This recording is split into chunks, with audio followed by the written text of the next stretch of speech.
Alright, so this one's coming out today just to be sort of a little quick debunk of something that I've been constantly seeing people continue to go back and forth about over and over and over again, and that's whether or not Hollow Purple is existence erasure, and it is not.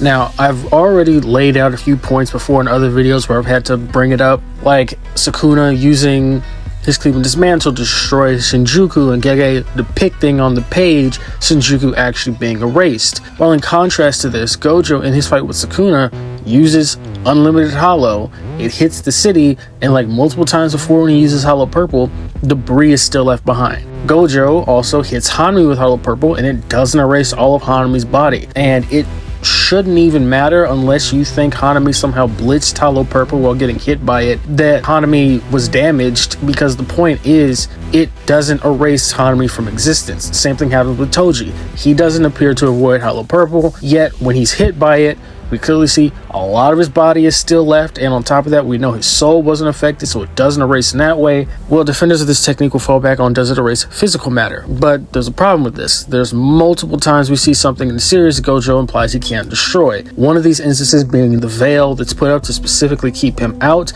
If Hollow Purple was able to just erase things from existence, that veil would not be capable of keeping him out. No matter if it was specifically designed for him, that technique would bypass it no matter what. And an even bigger instance, Sukuna's finger in the beginning of the series, where he blatantly states he cannot destroy it. No one can destroy it. If that was the case, that means Hollow Purple would not work. And the finger is still matter. It is still a physical thing. If Hollow Purple cannot erase that, then that means it does not have existence erasure. And this also doesn't touch on the fact that apparently in Japanese, which people have gone back and forth about what the translations actually are, it's possible to interpret what Gojo was saying as virtual mass, not imaginary mass.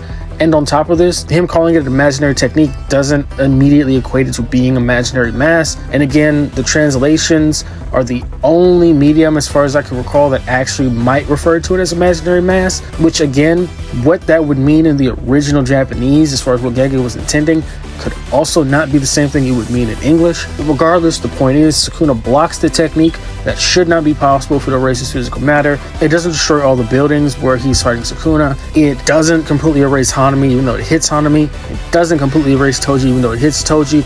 The first time we see there's debris left behind, it's just kind of ridiculous to me at this point that anyone keeps trying to argue that this actually erases things on a physical level. It doesn't. It's a very powerful technique. It acts as a very powerful technique. I've seen people try to describe exactly what it would mean if it was virtual mass, not imaginary mass, and that does line up with at least what Gege's depicted, as it does act almost as something that is incredibly dense, but it doesn't actually, again, erase everything that it comes in contact with. We've just seen that repeatedly. So, in my opinion, this technique does not erase things from existence, no matter how you attempt to interpret it.